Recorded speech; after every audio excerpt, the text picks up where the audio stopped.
Alrighty. Well, thank you for joining us for creating a personal mental health plan in the time of self-quarantine. I'm a little bit blurry. We'll deal with that. But my name is Evan Bass. I'll be co-moderating this webinar with Jenna Doolittle. Give us a wave. Today we have two amazing panelists with us. We have Amy Bosk.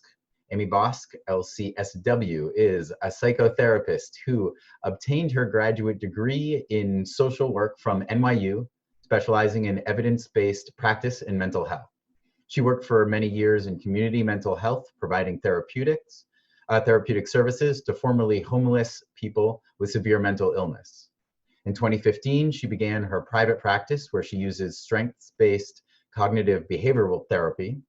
She specializes in anxiety and depression, perinatal mood disorders, and significant life transitions. We also have with us Dr. Laura Wood. She earned her doctorate in counseling from the University of Missouri, St. Louis, and a master's degree in drama therapy from NYU. She specializes in treatment of eating disorders, body image issues, trauma, different forms of recovery, and grief and loss. She is currently a full-time assistant professor at Lesley University, sees clients in private practice, and leads recovery retreats around the country. She is the immediate past president for the North American Drama Therapy Association. And from there, I'm going to let these two experts take it away. Thank you, Evan. Welcome people who are attending and trickling in and coming in to our webinar for the actors. Just a little introduction about what we're going to talk about. We're living in a really strange time.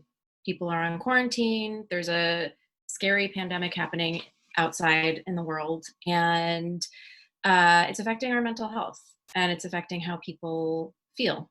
And I want everyone to know that people are feeling the wide range of emotions and reactions and responses to what's going on. And it's totally normal to feel depressed and anxious and not motivated, to be enjoying this time with your family, to going back and forth in between the two different areas. So I just want to know, I want people to know that it's normal to be kind of all over the place right now. This is a really traumatic global event that's happening.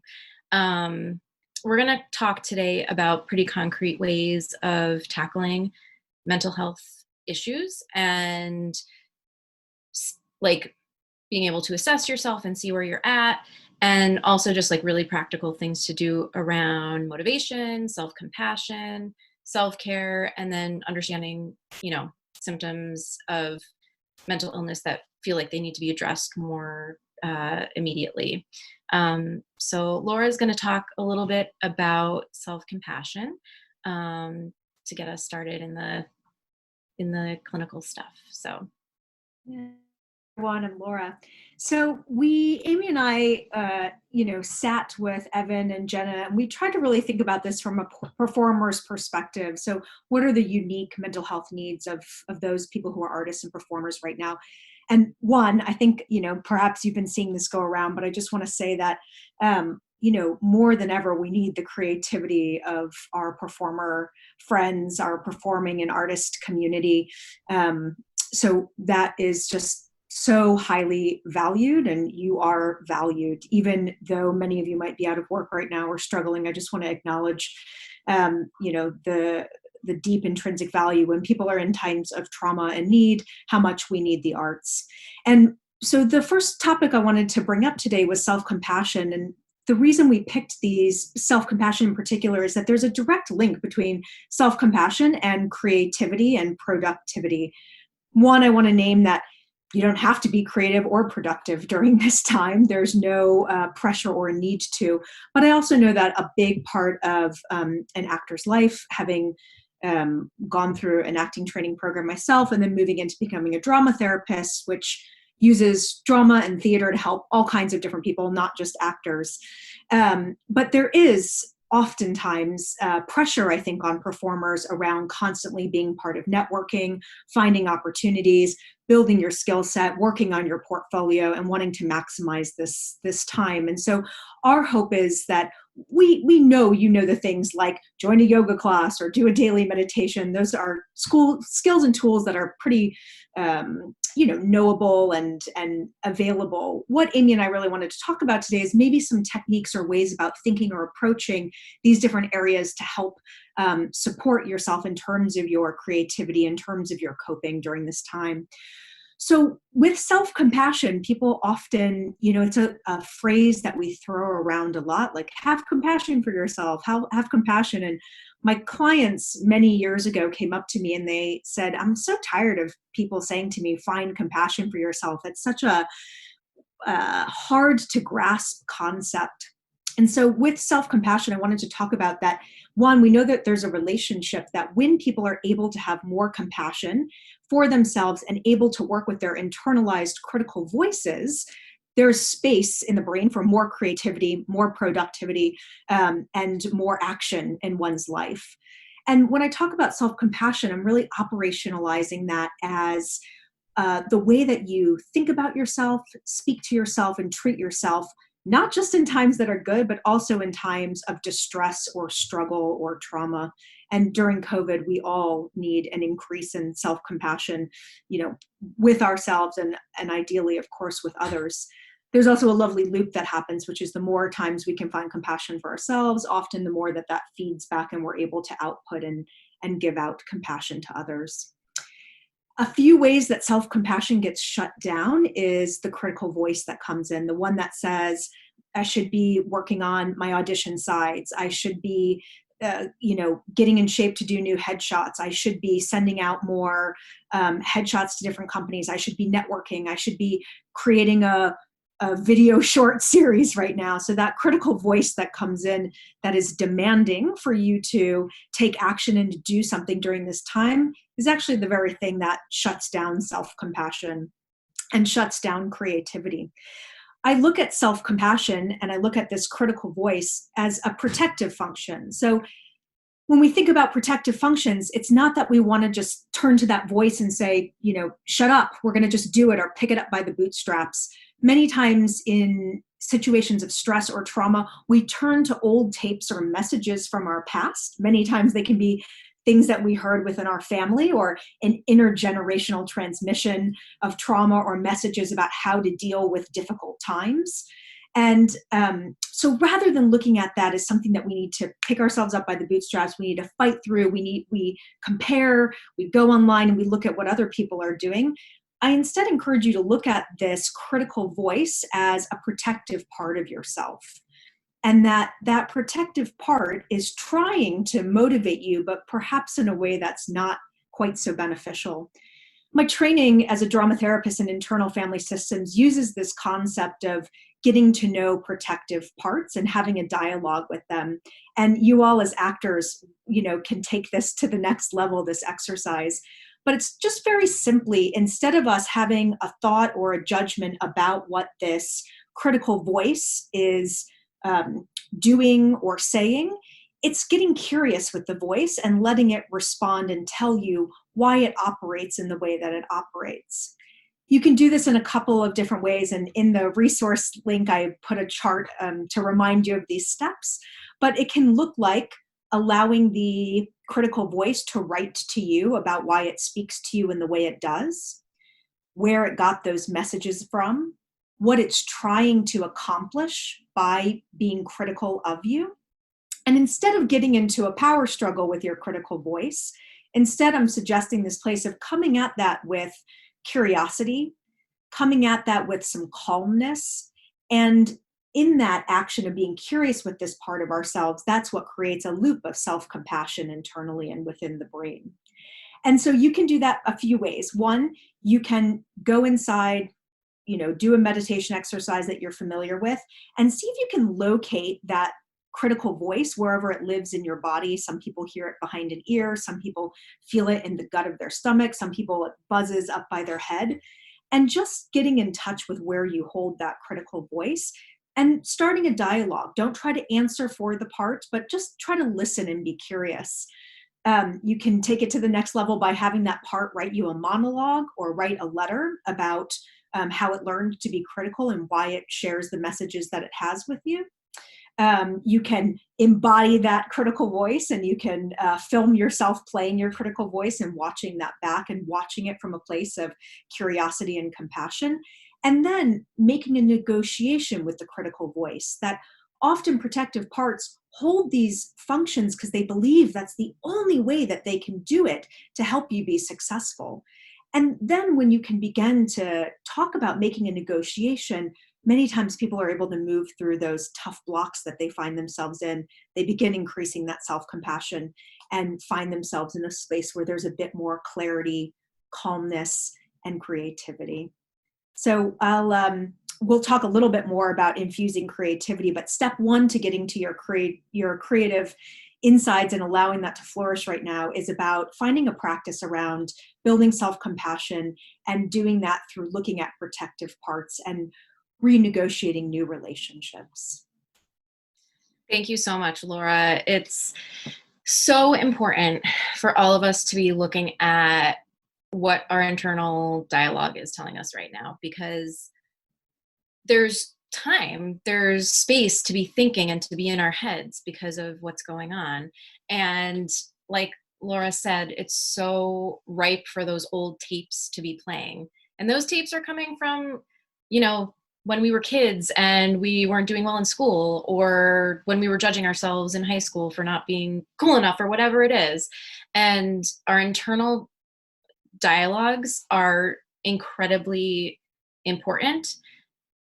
I do a lot of cognitive behavioral therapy, and cognitive behavioral therapy is structured so thoughts create feelings, feelings create behaviors. Thoughts, sort of like these internal dialogues that we're talking about, are not facts, and they're not something that we have to latch onto and hold on to, but our brains actually do that because that's just it's logical in the way our brain chemistry works. And so these tapes keep coming back up. So it's easy to not have a lot of self-compassion right now, because a lot of the behaviors that we engage in that we usually are doing that change the flow of how we feel and how we're thinking aren't available to us right now, because we're in quarantine and we're not moving as much, and we're just in a very narrow sort of way of a narrow space. Our way of living is impacted big time right now.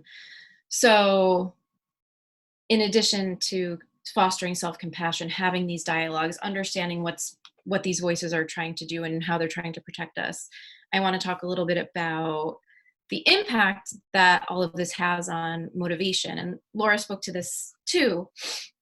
We do not have to be productive right now. Being productive feels so big. It feels so important. And it's so easy to judge ourselves if we're not being productive. We have time, we have space, we have energy because it's not going to these other things. But I really, really want us to remember that there is a low-key trauma and stress happening right now, just in the world that we're living in. And that is taking a toll on us. And we can work with the toll that's taking on us and minimize it, but I want us to have a ton of self-compassion around motivation and what we're accomplishing and what we're not accomplishing. So there's that piece of things. That being said, getting motivated is possible. And getting motivated, not feeling motivated, can manifest in a few different ways. So I just want to talk about that briefly. It can manifest in saying, oh, I need to do that thing. I'm going to go do that thing, and then not doing that thing. It can manifest in feeling completely overwhelmed and having the to-do list kind of like going through your brain, and it's feeling hard to grasp onto anything. Being feeling unmotivated can manifest as focus. starting something and then kind of like zoning out, going to a bunch of different things at the same time, because there's so many things that you could be theoretically doing right now, because there's all kinds of, I know there's a lot of actor people could be doing, but feeling overwhelmed is totally normal. So the way that I would want people, and I included a handout about this in the resource list that we're going to provide to everybody, there's something called behavior activation. And behavior activation is a cognitive behavioral therapy rooted tool. And it basically is connecting behaviors with feelings. If we're engaging in behaviors that don't make us feel good, that does not yield motivation, that doesn't yield feeling compassion for yourself, that doesn't yield being productive. So again, we have limited behaviors right now because we can't go out, we can't do much, but there are behaviors that we can engage in that make us feel good. And the first step in really understanding what that is tracking it, collecting some data. What behaviors can I engage in right now, or that I'm engaging in, make me feel good? Is it zoning out on Netflix? Is it taking a walk? Is it knitting face masks for friends and family? Is it reading a play? Really collecting some data on the behaviors and activities that you're doing and seeing what makes you feel good. And it's not just good. It's like, what makes me feel like I have a sense of mastery? What makes me feel like I have a sense of like flow and that I'm engaged in what I'm doing and the time is passing. So really starting to pay attention to how you're spending your time. And again, with self-compassion and with being really gentle, and then adding more of those kind of activities to your day. And this can really create like a positive feedback loop, because engaging in the behaviors that don't feel good create a negative feedback loop, and you can get deeper into that kind of way of being and way of feeling. Engaging in things that make you feel good and you feel engaged, you feel like you have a sense of mastery, etc., can really build on itself. So that's a strategy that I'm offering around motivation. Again, it's okay if no one gets anything done right now. If you want to increase the odds that you are able to be productive, this is a strategy that's used a lot in cognitive behavioral therapy. And it can be really helpful in just getting the ball rolling. So that's a little bit about motivation, some signs when you're not feeling motivated and what that's looking like, how to kind of maybe one tool to jostle yourself out of it. The next topic I was going to dive into was more specific around like mental health symptoms. And so I was going to dive into that, if that's okay for everyone. So again, we're home, things are limited, etc. How we're doing matters, and how we're doing in terms of our mental health can be hard to understand. A lot of the things that we're talking about, like internal critical voices, being motivated or unmotivated, how we're spending our time, how we're physically feeling, those affect our mental health. And I want to just briefly talk about what depression looks like and feels like, what anxiety looks like and feels like. Those are the things that are coming up the most for people. And I want, as actors, for you guys to know that experiencing these emotions is normal. It's also something that you can work with, and you can feel better. You can reach out for help. You can get a therapist. There's tons of teletherapy. My entire practice is on teletherapy now, and I'm sure Laura's is also. We have a bunch of resources for you that are reduced and low fee in the resource list. So I just want to talk a little bit about what that can look like. So signs of depression. I know there's like a colloquial understanding, and it's pretty much what it is, but low mood, not able to get out of bed, feeling hopeless, having physical changes, either feeling really exhausted, sleep is affected, either you're not sleeping or you're sleeping way too much, your appetite changes, you don't get joy out of the things that you normally would get joy out of, you just don't feel positive, you don't feel good or engaged in the world. And so that's depression. Anxiety, and that's like a very like broad definition. Anxiety can manifest in a few different ways, and a lot of it is a thought process thing. So obsessive thinking, ruminating, not being able to let go of things, also impacting sleep and not being able to fall asleep because you're ruminating or worrying about things. And anxiety can manifest in, like, if there's obsessive compulsive disorder stuff going on, like engaging in compulsions, like having to have things a particular way, or you can't like move on to the next thing until you've done whatever activity or behavior 10 times or whatever. So anxiety manifests in a bunch of different ways. And a big way that anxiety manifests is physically. That feeling of tightness in the chest. That's really exacerbated right now because of what's happening with COVID. That's a symptom of COVID, but a lot of people are having panicky type physical responses. Increased heart rate, sweating, just that like hyper vigilant kind of feeling in your body. So those are some of the signs and symptoms of anxiety and depression. And some people, I imagine, have had these experiences and have these diagnoses already. So kind of are familiar with this. This kind of a situation does prompt people to move into these states also. So that's just a little bit of basics about symptom manifestation. I want to talk briefly about like maladaptive ways of managing symptoms. And then I want to talk about some positive ways of managing symptoms. And then what to do, how to know if things are worse, and what to do about it. So some of the maladapting coping mechanisms, really avoiding and zoning out.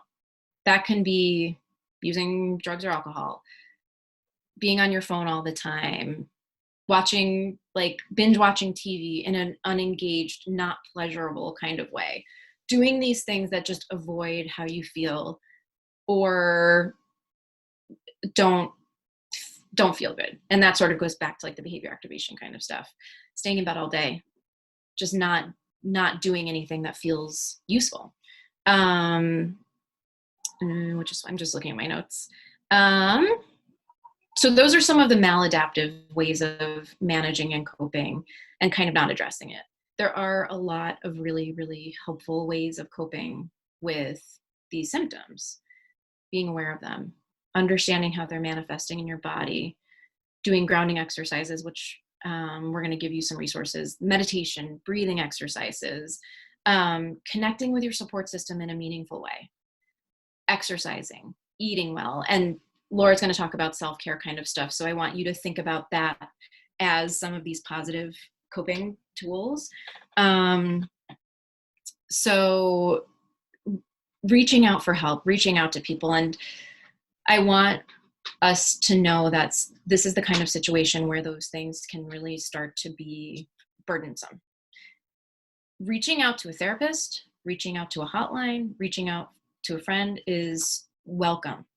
All the research around depression and anxiety is that reaching out for help is in itself a useful mechanism. And again, we are giving you guys tons of resources, but if it's really impacting your day-to-day and you feel like you can't function, I really recommend to you to reach out for help. Sometimes these feelings can get really bad and you start feeling hopeless, you start feeling suicidal. And I want to address that because it's happening for people. And suicide is a very uncomfortable thing to talk about. It is so important to talk about and to have a dialogue about. People are going to feel hopeless in this situation.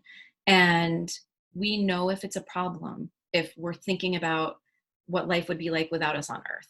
We know it's a problem if we start planning what we would do or how we would do it. We start preparing things. And if you see signs of this in people in your life, those are warning signs. If people are giving things away, they're getting their affairs in order, they're just acting in a defeated, hopeless way.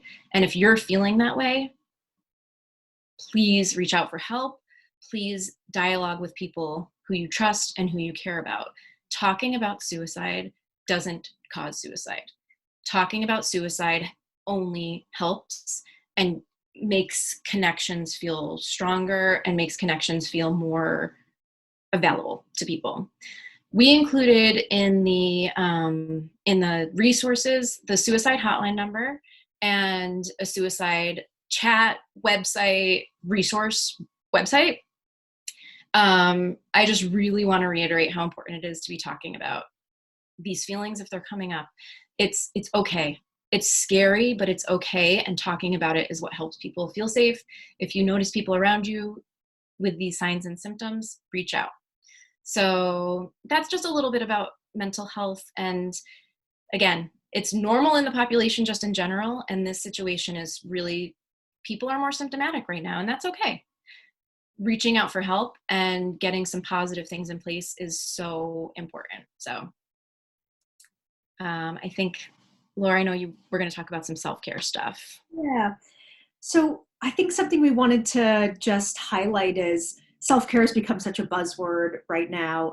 It's coded as cupcakes and bubble baths and treating yourself. But of course, self-care is a comprehensive map that allows people to really take stock about what's going on in their life. And so I'm going to bring up some different areas that make up self-care. And as I bring them up, I'm just going to ask you to sort of internally go through and ask yourself, how am I doing on a 1 to 5 scale? 5, I'm feeling solid. It's feeling tolerable. I'm thriving, or I'm getting through it. 1, there's a real deficit in the area. And this is just a way for you to take internal stock. We have a check sheet that we're including in the resource list, just for a way for you to find some balance within your life. The other thing about a self-care plan is sometimes some areas of self-care are a little higher than others. So we wouldn't expect to see every duck in order when we talk about self-care, but it is a way to alert yourself if there's something that might need some time or attention.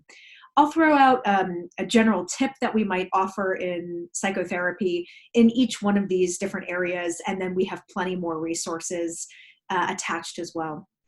So one of the first areas of self-care that we talk about is sleep hygiene.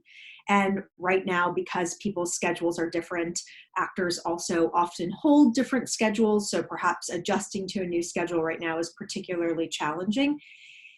This one you've probably heard, it's about as old and tried and true as it comes, but to help foster good sleep hygiene, which we know has a direct correlation on depression, wellness around anxiety, and managing larger global mental health, is to put yourself on a schedule, as challenging as that is. So beginning to shut off blue screen or screen time 30 to 60 minutes beforehand, so your circadian rhythm can begin to redevelop and reset itself.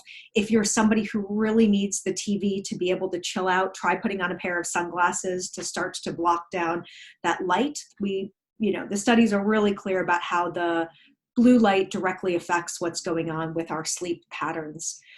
To try to go to sleep, and when you stick to that time schedule within that 30-minute window, there's a couple of things that can help. Not having a lot of fluids before you go to bed is always useful because it doesn't disrupt your bathroom patterns in the middle of the night. And giving yourself time to breathe or meditate before bed, and at least laying in bed for 45 minutes before you get up to pull and check your phone or do other things. If you're finding that you're having a pattern of insomnia or your mind is racing, to get yourself out of your bed, to move to a different room to be in, pick up a book, no blue light if possible, and read something in a book until you begin to feel tired again, put the book back down, go back to bed, follow that 45-minute cycle again. Sleep patterns don't change in a day, but they are one of the largest determining factors for people in terms of being able to find emotional balance, mental balance, and wellness, and to be able to do the functions and tasks that we need to do within the day. The next area is an area that I'm really passionate about around diet and exercise. My specialty area is in treating eating disorders and body image. And right now, there are a lot of challenges. There's also a large intersection between performers and eating disorders. So I just want to say, if there are those of you who are in recovery or struggling with an eating disorder, there are some incredible resources. One of them is the @COVID-19 eating support on Instagram. Every hour on the hour, they have a therapist, I do some myself, that goes on live to help support people around their eating plans. If you need a dietitian, reaching out during this time is, dietitian work can be done fine. For people who don't have an eating disorder but are finding challenges around food and diet, we know that the more stringent you put restrictions on yourself, actually the more challenging it becomes to follow through on those. So a classic thing is somebody says, okay, I'm going to put myself on a crash diet, and they go really hard, really intense. And what always happens, 3 days in, 7 days in, 21 days in, it springs all the way to the other side. And so not only is that frustrating of a dynamic to sit in, this moving into periods of restriction and then moving into periods of binging, but it also really screws up your metabolism.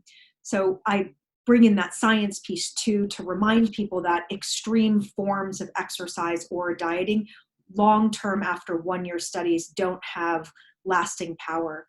And so finding a way to create a meal plan, we really recommend 3 meals a day and 2 snacks for people as a standby, a way to look at things, looking at portion size. So instead of putting foods, unless you've got an allergy or some medical reason, putting foods on the no list just creates that cycle within people psychologically of restriction and binging. So instead, learning portion sizes, working on hunger fullness cues, and this is for anybody. This is not just for folks with eating disorders. Knowing when you're feeling more full, knowing when you're genuinely feeling hungry, and knowing those cycles in yourself is the best way to begin to build a healthy relationship with food, and particularly during this time right now. So I would recommend for people who are in this self-care area struggling, looking at portion sizes, focusing on hunger fullness. Hydration is really important right now. We're not moving our bodies in the same way, so people may not be drinking water or beverages and hydrating their bodies in the same way, as a way to support yourself. And of course, trying new recipes, bringing things in to shake up your meal plan can be exciting. When we talk about 3 meals and 2 snacks, the 2 snacks are, an apple and peanut butter, a handful of almonds, some crackers and cheese. So conceptualizing eating in that way often is helpful for people who might struggle around, am I eating too much? Am I eating not enough? And because I have the opportunity, I have to always put my word out on, minding our own fat phobia and sizeism. I know within the performance industry, it is brutal out there. And so I just also encourage that we're part of a community that is trying to work towards changing how we view the body, challenging our own fat phobia and our own negative talk around bodies is another thing that can help us not move into these extreme places around food. With exercise, some of you may have a great exercise routine that a lot of gyms are streaming. There's a lot of services right now. We'll talk a minute about how overwhelming it is, how many things are being offered right now. So if you have something, hopefully you're able to enact that. If you're struggling, I want to just encourage you that we know 30 minutes a day of any type of movement in your body, whether that's walking outside, whether that's walking in place within your apartment, whether that's something that's low impact for you, 30 minutes a day is recommended for maximum benefits, both in relationship to building creativity and productivity, as well as heart and health and body wellness. So that's something to be able to look for yourself. 30 minutes a day, is a great recommended time to be able to, monitor yourself or give yourself a challenge. Finding a routine is another part of self-care. And so it depends on what type of a person you are. Some people really thrive off of routine. Others feel really stifled around routine. Knowing yourself within that, I think, can be really useful. Something that has been a really helpful technique for a lot of my clients that I'm seeing right now is just every day having like, what's the bare minimum that needs to get done today? Like, so I need to get an audition tape in. I need to do 30 minutes of movement, and I want to take a shower, do something nice for myself. So making that list and giving yourself small goal sheets, small manageable, measurable goals for yourself is a way to help cut out some of the overwhelm. I've been hearing and finding for myself that the long to-do list that people are creating actually is adding to the overwhelm. So breaking it down day by day, and giving yourself manageable tasks that, again, as Amy was saying, you can feel masterful around, that you can feel successful in. And do you mind if I jump in for 1 second, Laura? With regard to scheduling and all of that, it can be so helpful. I completely agree. Like the bare minimum is amazing and wonderful right now. In the handouts, there's an activity log that tracks activities and does look at like, how does this make me feel? How masterful is this? And rates your mood around it. So I just wanted to, that's a concrete tool that addresses some of the same stuff. Yeah, that's so great. I think that's important too. Like if you put an activity on your to-do list and then it's not bringing you joy, or it's actually making you more miserable, like you don't have to stay a victim to it. You can really choose to like dialogue with that critical voice and allow that to step aside for a moment. Another piece around self-care when we look at this is enjoyable activities. So finding ways each week, and this check sheet that Amy's talking about is going to be a great way to support you in being able to look at that. And enjoyable activity does not always have to mean as related to your career, does not always have to mean related to productivity. So perhaps you're an actor, but you find great joy in painting. You don't need to be a genius painter to engage in those tools and skills, or gardening, or something, a small project that you want to take on that brings you joy.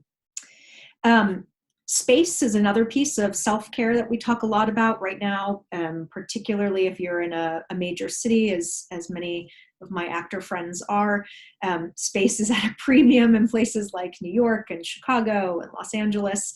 And so a couple of things. One, it's also related to creativity. I'll touch on this, but we know just switching your room up, moving your desk to a different place, moving items around your room to give it a shift can help with creativity, can help with a fresh approach.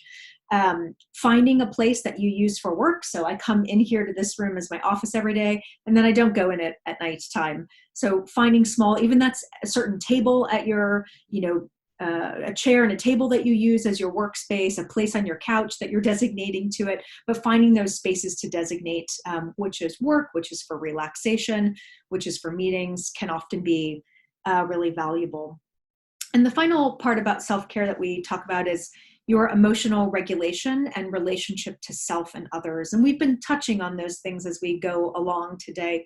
But as Amy mentioned earlier, being able to just monitor your own self-regulation, your own anxiety or depression or eating disorder or other things that might be coming up, reaching out for help and support. The fact that you feel like you can reach out for help or support is an important check mark. If you start to feel isolated or that you are struggling to reach out, we have some great resources for Crisis Hotline or others. And, most of the country is doing this, but finding ways to connect over Zoom, to make a phone call. I've gotten really into letter writing again these days. So finding points of connection with people. And then Amy and I, before I talk about creativity, we were going to just talk a little bit together about a couple of other points, like strategies that we talk about in the clinical world when there's a million choices ahead of us, right? Or forming positive new habits. So we're going to just bounce back and forth about a couple of ideas or techniques here. And then if there's more questions in a moment, we're happy to answer those. Absolutely. So Amy, I want to bring up the piece about there are so many offerings right now. Mm-hmm. I think for some people it creates FOMO. For some people it is overwhelming that they don't want to make any choices. Other people like need to do all of the options. Mm-hmm. So I have some thoughts, but I'd love to hear from you about, how you psychologically approach when we've got so many choices before us. Absolutely. And I think that the choices, while wonderful and helpful, are causing a lot of distress for people and a lot of overthinking. Again, we have time, we have this space to be in our heads. And one of the strategies that I use with people around this is, and it sounds so simple, but just like grab and choose one thing and don't give it a lot of thought. And if that one thing isn't working or isn't bringing up those feelings of productivity, mastery, or whatever, this is low commitment right now. There's so many options, which is a blessing and a curse. So grabbing something, seeing how it goes, and then not being so committed to it that you can't let it go if it's not working for you. Talk to people about what they're doing. Use your, what's the word? Don't reinvent the wheel. If people are using something that's working, I'm really encouraging people to say, hey, do you trust this person? Maybe it's not the exact perfect thing, but go for it. So kind of using your resources, and that creates a social connection too. It's something as simple as I have a client who was like overwhelmed by the online yoga choices, and one of her friends was doing one, and I said, do the yoga with your friend, So it's sounds oversimplistic, but we don't need to torture ourselves with choices and options right now. We can just perfect is the enemy of good enough right now. And I've been telling people that up, down, left, and right. So that's some of how I've been tackling. Laura, I'm curious what you've been doing with that. Or the other thing is, sometimes I've had people who just also feel like more of a FOMO response, like, oh my God, but there's so many free good resources right now. Like, yeah. So I have people pick their favorite 5 or favorite 6, put it into a jar and pick one out of a hat, right? Like adding an element of surprise or fun or adventure. Yeah.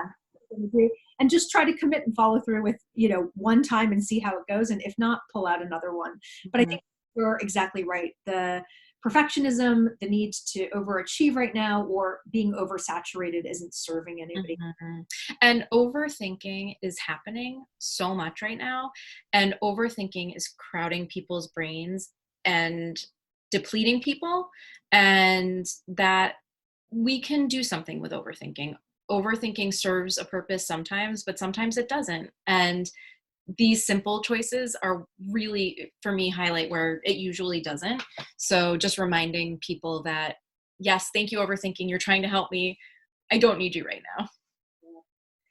Yeah, the next one is, I've been thinking a lot and talking with my clients about if you're living in a space and you're having a lot of extra contact that with a certain crew of people. Yeah.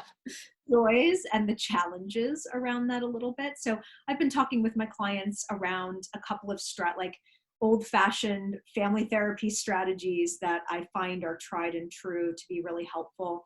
I'll name a few, and I'd love to hear any of your, treasure chest ones. But it's old, it's classic, but it often works, which is speaking from an I place around needs. Yep. Not like putting into your backpack old arguments or fights right now as a way to bring those to the table for conversations, but a real focus on working in the here and now, and having a solution-focused approach. Finding times to sit and particularly if situations in living get a bit tense, that parties can say like, all right, we are making it a mutual agreement to come to the table with compassion and curiosity at 5 o'clock tonight to talk through issues or problems that come up. Setting a designated time and space to have those conversations, a commitment to I language for tense situations. And then on the positive side, I've been talking with a lot of parents who are worried about some of the developmental loss for their kids during this time. So if you're a performer who has a family, another thing I want to remind you about kids during this time is that many of them, while you're going to see changes in sleep pattern, eating, perhaps more tantrums, more feelings, it's also an increased time to be with family, and that it has the potential to be coded in their minds as like this unique time that they had special time with mom and mom, dad and dad, parent to parent, grandma, whoever the caregivers are.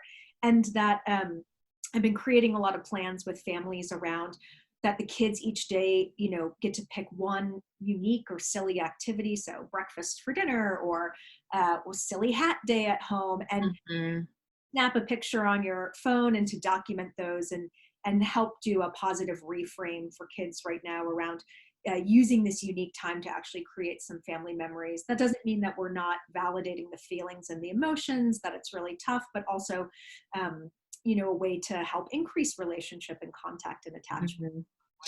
Yeah, and just to touch on any actors who have children and families and space stuff also, kids are regressing right now. It's happening and it's so normal. Their lives are disrupted, and it's basic stuff for little kids. Potty training, sleep, all of those things we thought we had mastered, and we did, are going out the window. And having that self-compassion for yourself and for your child, just because this is such a unique time. So regressions are really happening. And I know there's a lot out there about the pressure that parents are feeling about schooling and school being closed and having to take on that responsibility. Every developmental psychologist I've talked to has said that kids missing a little bit of school is not a big deal. And everyone's missing school. So it's not unique to your own kid. Do your best.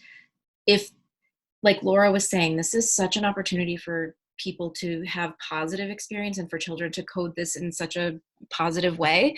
So if there's a battle around an assignment, it's okay to just not turn in the assignment, kind of thing.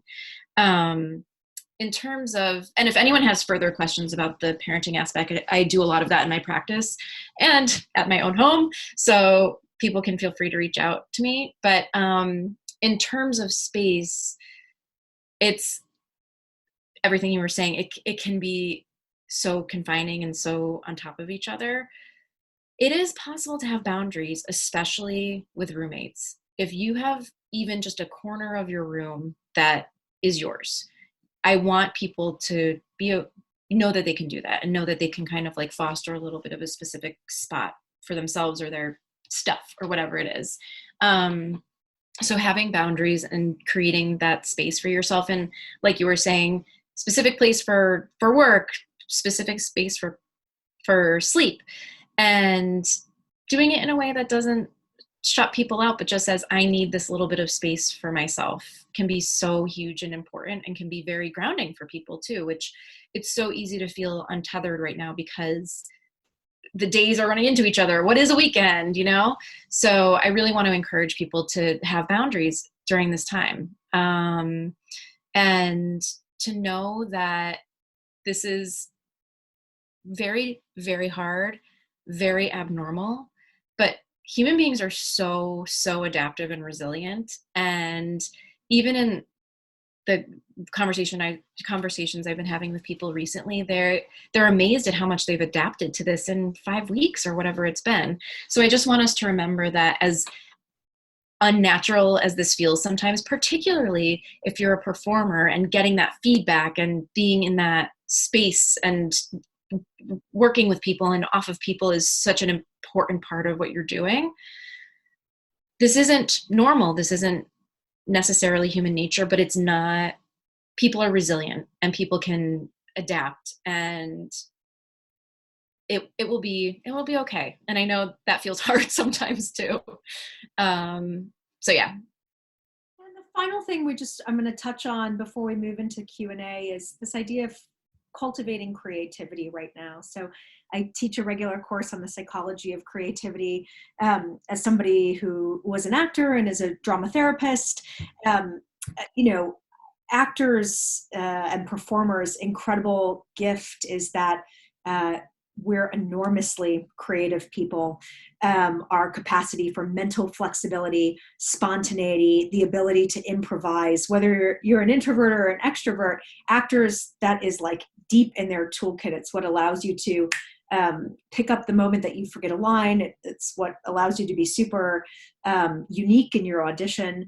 And so practices right now around cultivating creativity are something that I want to offer to you while you don't are not out in a regular scene or performing a play or shooting a movie or out on the audition circuit. So a few things that we've touched on, but as a reminder, the definition of creativity is the capacity to look at something or to take a situation with a novel, fresh, or unique approach. And those 3 skills will help you in any audition that you're working on, any project that you're doing, any if you're a lighting designer, if you're creating a new design, they serve all of us within the performance world. And so there are some tried and true ways to be able to work on creativity. And one thing I want to remind people is that creativity actually can come out of space. So it can come out of not having a million things on your to-do list, not being in the rat race, not being in the hustle, as long as you're not being critical of yourself. So that's another piece, just looping back to where we started, is that if you can help quiet down that inner critic, having space for yourself to just take a walk, to look up at the sky, to allow your mind to wander and travel can deeply infuse one with creativity. So I encourage you, in moments where you're realizing you're unmotivated, if you can shift how you're looking at that, you can actually make good use of that open space and time.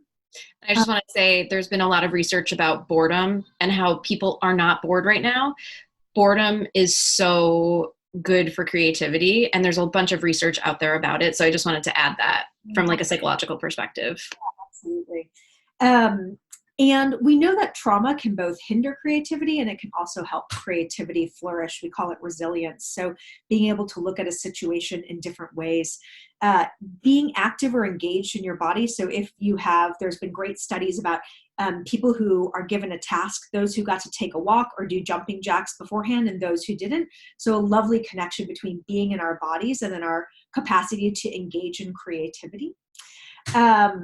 So one exercise that I'm going to give to you all to just take away, to play with, is you can take any object. A common one is a paper clip, but any object in your home, and you can do it with different objects, and set a timer for yourself for 1 minute and list all of the ways the object could be used other than how a paper clip is used. And this is a classic way that we both measure creativity, but also we know that the exercise helps build creativity for people. You can even think about it like an improv game when you take an object and it's anything but a pen and you have to use it in all of the different ways that you would, could possibly use an object. There's been lovely studies about how that helps us create increase our creativity. So an easy 1 minute practice that you can infuse into your day. Another is, after you allow your mind to wander, to create an old-fashioned creativity brain map. So allowing one idea to flow to another, and mapping out your thought creative process and seeing what comes forward. And my final one comes from solution-focused brief therapy, and it's a question called the miracle question, where you take a situation that you don't have an answer to, and you ask yourself, if I woke up tomorrow and the situation was as I wanted it to be, what would it look like? So working backwards and detailing out how whatever the problem is that you're coming up against, how you would want to look at, how you would want it to look or appear, and then working backwards to find actionable steps to begin to make that shift. So those are just a couple of ways.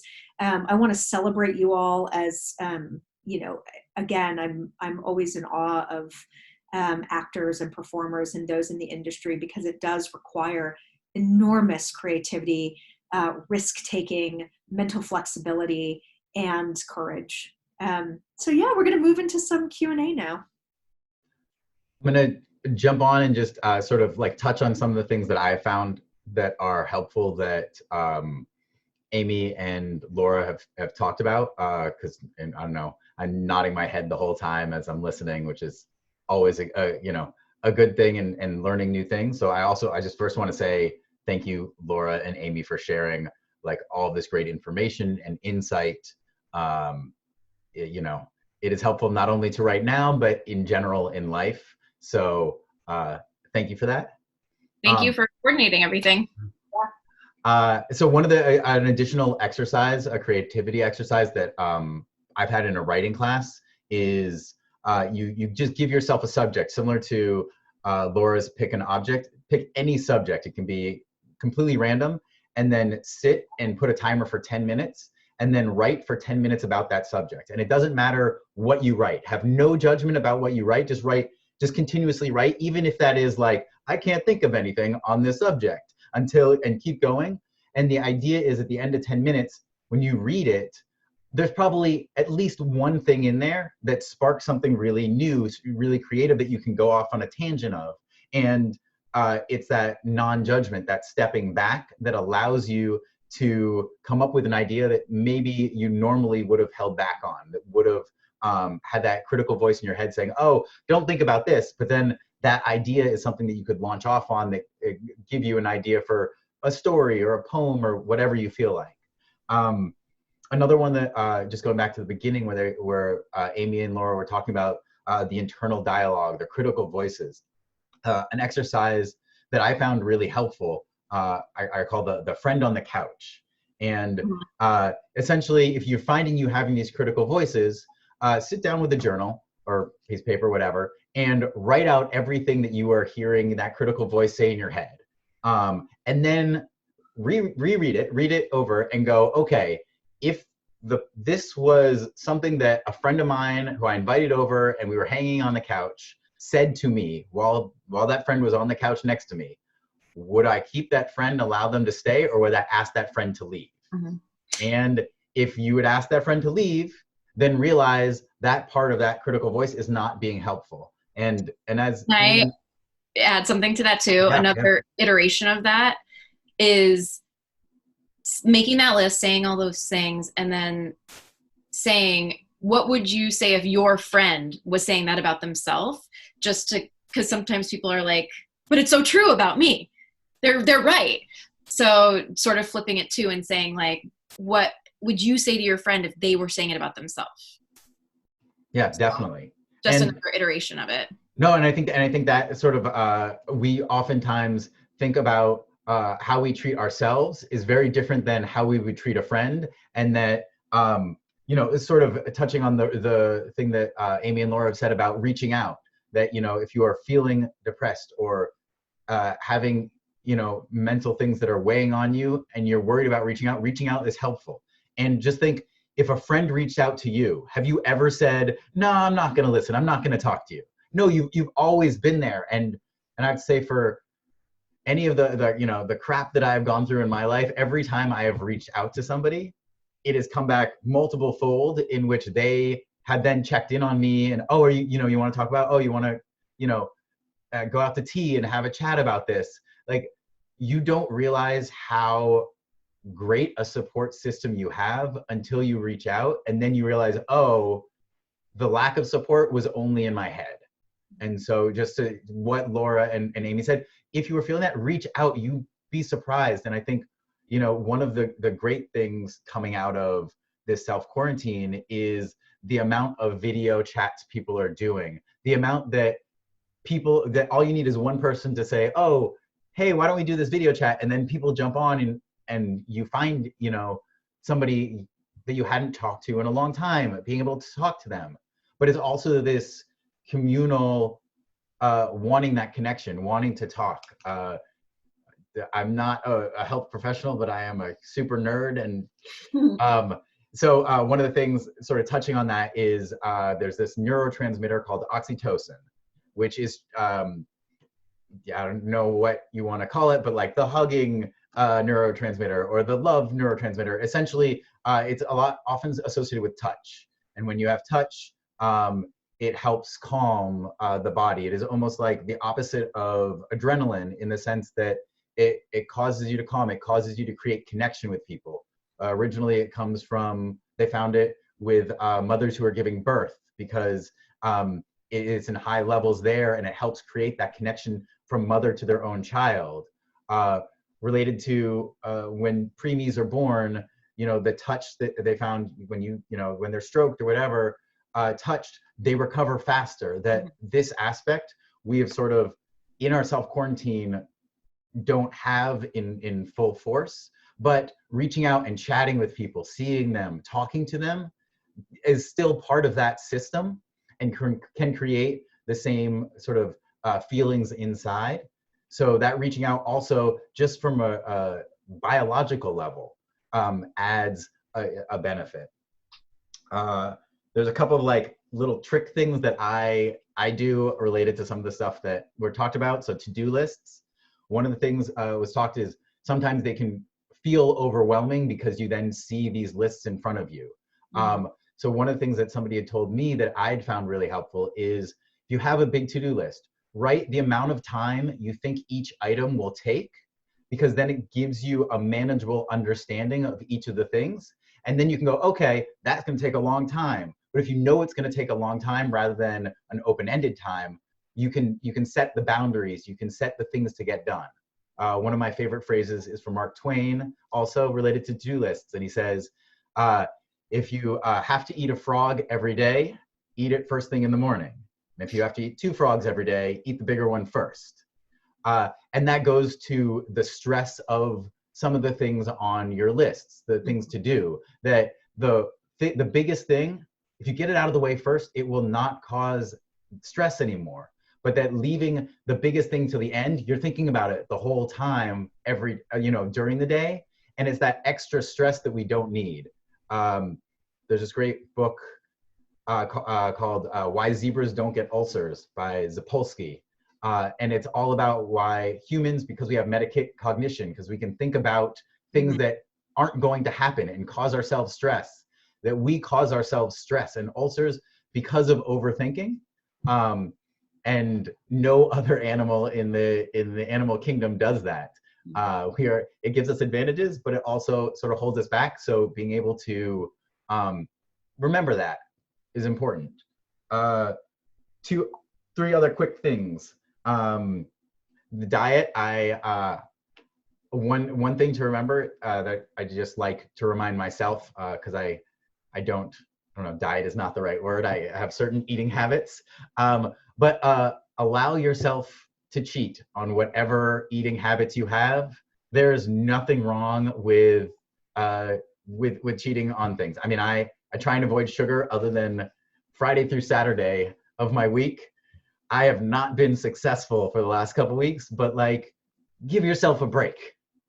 And Lauren, Amy, you can correct me if I'm wrong, but my understanding is it's when you're very strict on what you can and can't do, that when you break it, that's when binges sometimes happen, because you keep yourself so confined that if you allow yourself a break, it's so much better, both mentally and physically, dealing with things like that. And I would even say, like, for people who are in disordered eating or eating disorders, in general, I don't believe in labeling any foods as bad. That actually leads to this same restriction and binge cycle. And so I'm even a little adverse to the word cheating. I feel like things in moderation is always an approach, unless you've got a health reason or a doctor. But I'm going to have, a pretty strong recovery focused voice, because I'm working with people who an eating disorder has taken over their entire life. But I think for general population, anytime we don't put extreme restrictions on ourselves in either direction, we set ourselves up for more success around food. I stole my terminology from The Rock, who has a meal that he does. And then the 2 other things, one, jumping back to something that Laura had touched on about creating separate spaces. Psychologically, there are studies that show you have environmental associations that are psychologically linked to different things. And so if you are in your bed and you are doing things that stress you out, you are going to start associating your bed with stress, which will make it harder for sleep. So creating separate spaces, as was discussed, psychologically, it sets those boundaries, which makes it easier. And realize if I always try and not have toys or things that will distract me around my desk, because that will make me feel like, oh, this is a play area, and it'll make it harder for me to focus because I'll mentally have gotten that association. And then the last thing I want to just touch on was related to exercise. Dancers are amazing performers, and I want to just highlight one SAG-AFTRA dancer, Jamal's story. In the resources, there is a link to his YouTube. He is Cher's choreographer. And last week he put out an abs routine. It takes less than 4.5 minutes. You can do it, it's not super loud. He has an explanation video first, and then the video. I do it every day. I can follow along. It's 4 minutes one of the things I found with exercise is things that are consistent are things that are easy to do. So if they are short and easy, you do them. I can always set 5 minutes aside. Another one that I found a lot of people have been doing in the age of self-quarantine is putting on music and dancing. If you dance for 10, 15 minutes by yourself, 20 minutes, that's exercise. Add, weights to it. That's a good one if you have kids too. Yes. And you can involve them, and it's a lot of fun. And you also get to involve sort of the creativity and your fun and its silliness. And, in improv, we talk a lot about, being silly, giving yourself permission to be silly, because that also gets rid of that judgment. And so it has a number of levels. And I mean, there's that song, like, dancing by yourself. You're either dancing with your family, dancing by yourself, nobody's watching. So just have fun. That's all I wanted to say.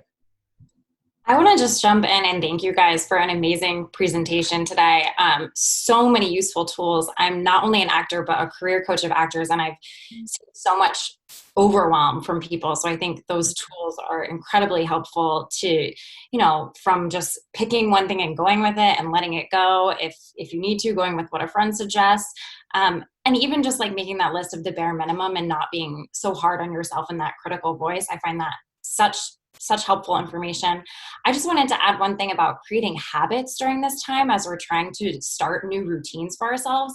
A lot of the time, I know people can feel very overwhelmed if they don't usually exercise, really, to say, oh, I'm going to do an hour-long yoga video, or even for some people, like a half hour is like so daunting.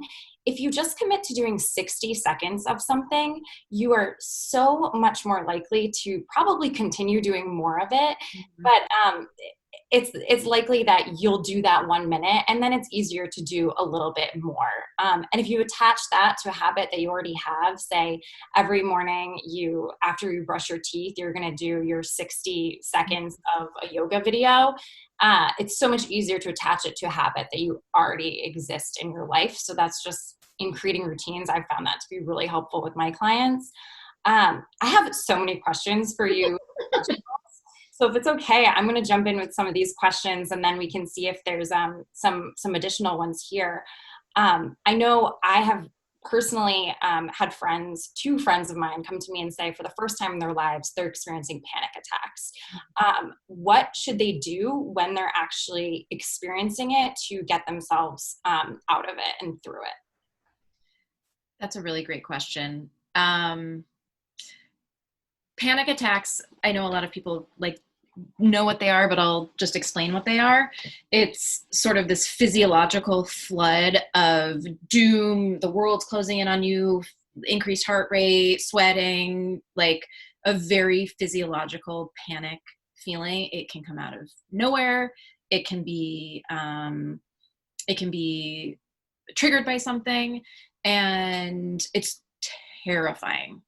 And I do a lot of work with panic attacks, and I always tell people feeling panic is not dangerous. Feeling those panicked feelings, and honestly, the treatment for it is exposure therapy. That's like the most helpful, or like the most evidence-based, I guess you could say. So really just like experiencing it, feeling it, and knowing that it's going to be uncomfortable. Not that it's going to be okay, knowing that it's going to be uncomfortable and that that's okay. So writing it out, I think, is sort of what I'm saying. There's actually a really great book that I would recommend. It's not in the resource list. So it's called When Panic Attacks. And it's a great book for clinicians, for lay people. And it just like walks you through how to manage panic attacks and other anxiety disorders. So just remembering panic is not dangerous. So does that help? Does that answer the question? No, that's definitely helpful. I had heard, and maybe you can tell me if this is right or wrong, but like regulating your breathing in a different way during it, trying to like inhale in, hold for a few seconds, and then exhale. And then I'd also heard looking around the room to try to ground yourself and like tricking your brain by saying like, find 5 things you can touch or find 5 things that are black. Is that accurate? I don't know. I mean, grounding and breathing can help calm you down in the moment. The long-term treatment, those things are less effective just because they get you to avoid the panic feeling, and feeling the panic helps you get out on the other side of it. Laura, I'm not sure if that's how I've been educated in panic attacks and how to approach them. There are other techniques, and Laura, I'm curious what you think about that. He's saying clinical standard, which is what I would say too, which is that, Jenna, you're talking about things that are Band-Aids for the moment. So the 5-5-5, touching 5 things, looking for 5 things, smelling 5 things. That works in the moment, but long-term, what it teaches you to do is avoid the feeling. And so what Amy's talking about is that a long-term treatment is that when we talk about exposure therapy, you can think about it like a phobia of snakes, right? If you just avoid the snakes your whole life, then you're actually not working through the problem. Instead, we would gradually find ways to move you closer to that. So I would say there are great techniques. We know actually even that breathing sometimes can exacerbate a panic attack to be worse. So I would go towards more being in the body as a first choice. And then once your body is starting to re-regulate, then you can incorporate some breathing. Breathing works better on the front end as being preventative rather than using it in the moment. So actually creating a regular mindful routine has shown to have incredible effects on anxiety.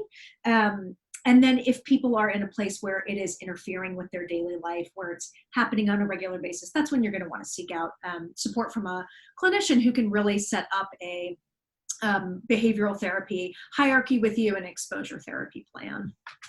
Yeah. Thank you.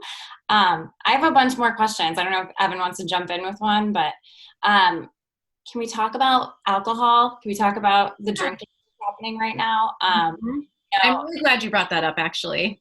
Because I know, it's become a normal thing in our culture in a lot of ways to, have wine on the weekends and have wine every night. And it's, a coping mechanism that obviously people are going towards. When do we think it's a problem? How do we know? What should we be looking for? Yeah, I'm happy to start with this one just because working with substance use is a part of my work.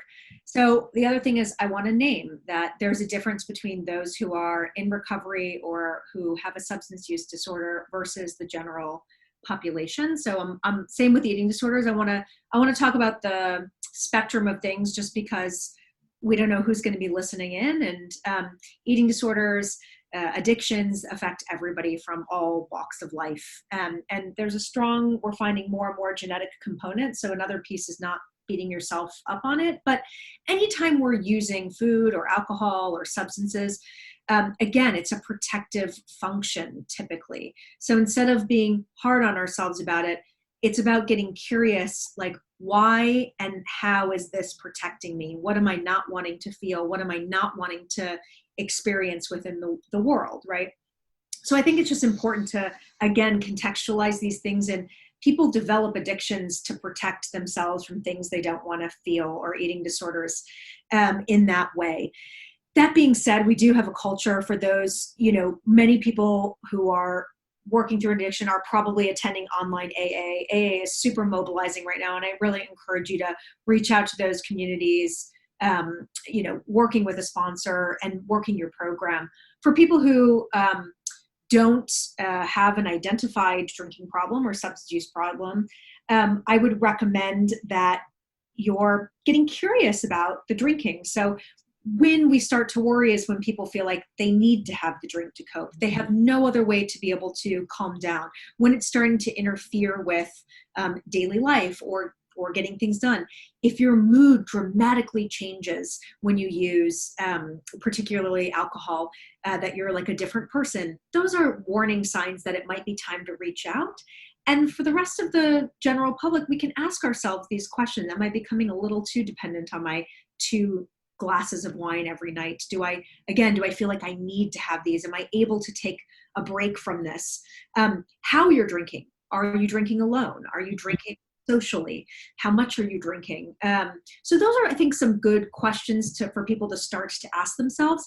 I will just throw out what in the industry, in the like clinical world that we look at, is more than 2 drinks alone is considered a flag that we would look at. So that's just a earmark that may speak to different people in different ways. That's not meant to shame or alarm anybody, but just to be able to look at that and being curious about it, I think is really important.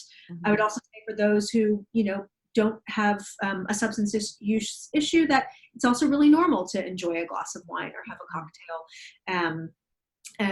with friends, or perhaps a drink alone as a way to, enjoy.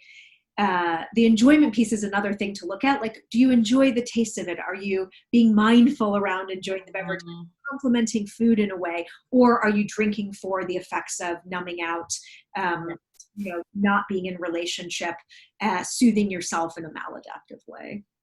Yeah, everything Laura said, totally agree with. And I'll just add, alcohol is a depressant, and it makes depressive symptoms more exacerbated, particularly in withdrawal or hangovers, basically, and feelings of shame. The illness feeling of a hangover is something that I want people to be keeping an eye on too. And I'm talking with a lot of my clients about it, because the drinking itself serves such a purpose. And there's memes everywhere about like my glass of wine and whatever else. And so all of those things Laura was talking about to keep an eye on, but the impact of the hangover is something I'm having people look at too, because that is majorly affecting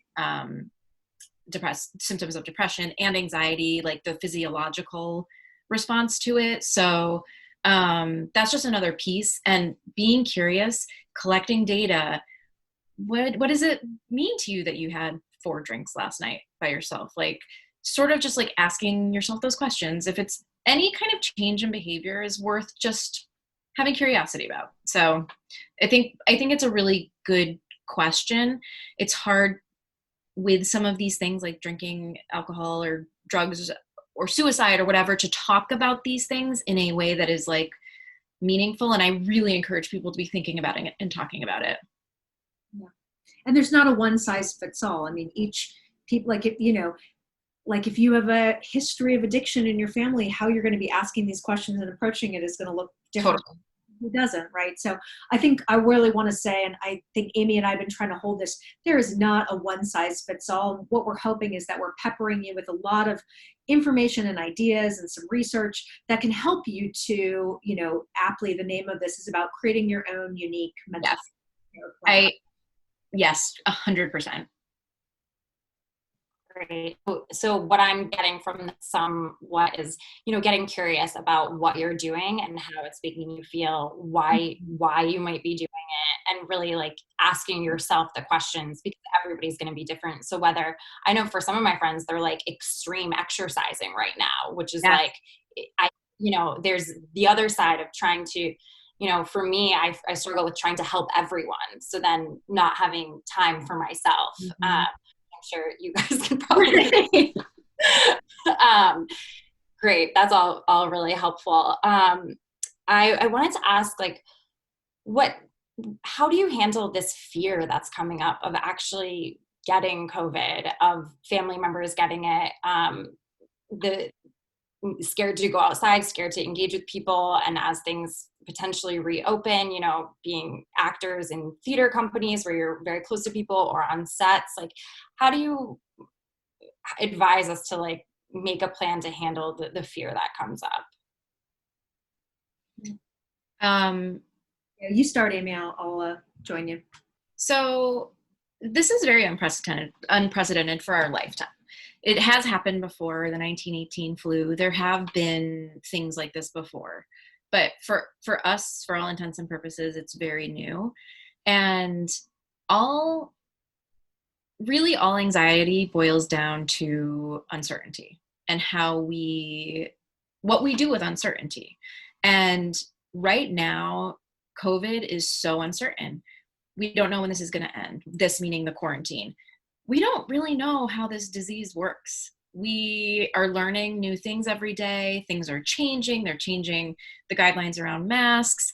So there's so much uncertainty, and we're like watching it unfold and living it in real time. So I am telling a lot of people, first of all, to do their best to keep safe with the information that they have right now. We're learning and growing as we get through this, and we know what we know right now, and that's all we can know. In terms of dealing with uncertainty is always present.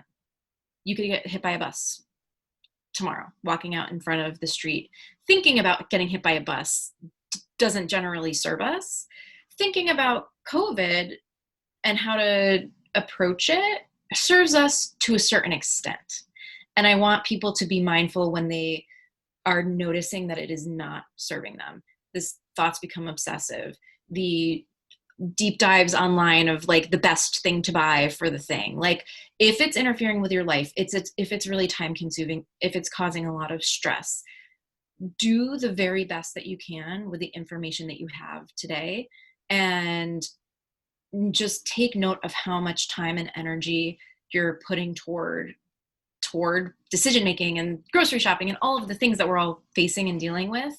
And the catastrophic thing could happen. Living in the fear that it will happen is not serving anybody. Doing the best that you can is serving people.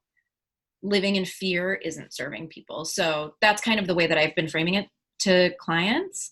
I do a lot of this kind of work around uncertainty and anxiety anyways, so it's building on what we have been doing already. But it is, some of the fear for people is new, and there's also stuff coming up around OCD. I treat a lot of people with OCD, and people who have had treatment in OCD are sort of like, some are more symptomatic, but some are less, because they're like, I know that the world is uncertain. So it's sort of normalizing the uncertainty of the human experience. So that's how I've kind of been approaching it. Laura, what have you been? Yeah, actually, this is really fun. Amy and I didn't know each other before. Yeah. Well, because we share a lot of similarities. So yes, I've been using a very similar approach. I think the thing I just want to highlight around this, and I hope it doesn't feel like I'm ending on a dark note, but the reason this is so hard is because it's causing a deep existential crisis in all of us. Yes. And it's reminding us what, Amy, you were touching on, which is that at the end of the day, we actually don't have control in this world. And I look to people like Viktor Frankl, who was the creator of logotherapy and survived the Holocaust and was a psychiatrist. And he developed this, being in the concentration camps, one of the most horrific experiences ever. And he really said that, taking from the existentialists, that we're not in control. And what we really have in these moments is it's about how we choose to make meaning. And so I think that's what I want to leave everybody with today, which is that it's about how you're going to choose to make meaning out of this. And that's what allows us to move through the existential crisis of, where do we go when we die? Why are we here? Mm-hmm. What is this for?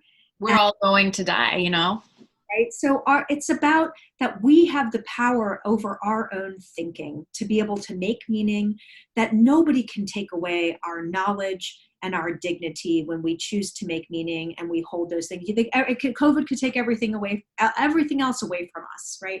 But what can't be taken away is our thinking about how we make meaning, and our own knowledge and what we hold towards ourselves and towards others. Mm-hmm. Yes. I'm gonna wrap this up. I was actually very lucky to have read Viktor Frankl's Man's Search for Meaning a couple months before this whole thing happened. So not only do I get the reference, but I highly recommend, and we'll add it to the sort of the resource doc, his book. And as Laura said, he sort of says, when you're stripped down to nothing, that's where you find meaning. And so it's a great way to sort of self-reflect and see things. Also, to answer Amy's question, you may have to one day die, but I'm going to be uploaded into a cyborg body or a robot body. So, I mean, I plan on living forever, but you know, one to end on a humor note. Yeah. But I wanted to say, you know, first and foremost, Amy and Laura, thank you guys so much for lending your voice, sharing some, probably just the tip of the iceberg of your knowledge, but you know, knowledge that is helpful, and especially during this time when people have that voice, only that voice in their head because they're stuck in their apartments or their homes, and that hopefully, you know, this will help people who are dealing with things get a better understanding and grasp on them and pivot and take a lot of your advice. Also want to thank Jenna for moderating and the questions and kind of sharing your insights as well. I'm just so excited to go out and use some of these things that I learned in my own life, but also to share it with more people and my clients and friends. And just, you know, we all have to come together and take care of one another, but learning from professionals who are, you know, on the front lines too. Thank you for everything that you're doing, because our mental health is the most important. Mm-hmm. Yeah. And just sort of wrapping up with that is, you know, these are not SAG-AFTRA webinars. These are sort of unofficial ones put together by members in the community for the community. And that's one of the things coming out of this is there's so much support in the world, and we are all here for each other. And we have to, once we accept that there's so much out there, and so reach out to people, connect with people. You know, if you've never been the one who says, hey, let's all get on a video chat, why not be that person? You know, there's no harm in it. And I guarantee multiple people have been probably wanted to do it themselves and haven't got the guts up. So why not start that chat this week? Why not start that Dungeons and Dragons online gaming thing with friends? Because, you know, what brings you joy? All right. Thank you for joining us, and have a wonderful day. Thank you guys. Thank you both. Yeah.